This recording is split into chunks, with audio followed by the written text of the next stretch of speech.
बारामतीमध्ये राष्ट्रवादी काँग्रेसच्या उमेदवार सुप्रिया सुळे यांच्या प्रचाराचा नारळ फुटला। या सभेत उपमुख्यमंत्री अजित पवार उपस्थित होते। या निवडणुकीत सुप्रिया सुळे यांना बारामतीमधून 1 लाखाहून जास्त मताधिक्य मिळालं पाहिजे अशा सूचना त्यांनी मतदारांना केली।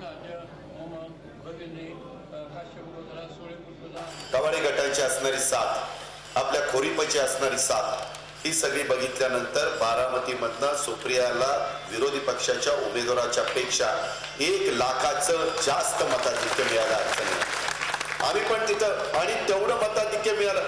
तुम्हाच्या मनात येत असेल कधी कधी राव एवढी ढिगाणी मतं असली तर काय उपयोग होतो।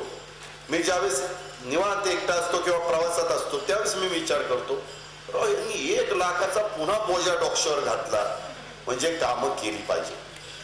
त्याच्यामध्ये काम करणाऱ्याला पण त्याच्यातनं हुरूप येतो।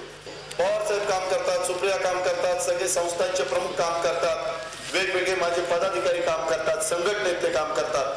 त्यावेळेस आमची हीच अपेक्षा असते जनतेने त्या कामाचं कुठंतरी आम्हाला काहीतरी फळ त्या ठिकाणी द्यावं। आणि ते फळ म्हणजे काय तर ते 5 वर्षातनं तुम्हाला आलेला असतो चान्स दाबायचा बटन।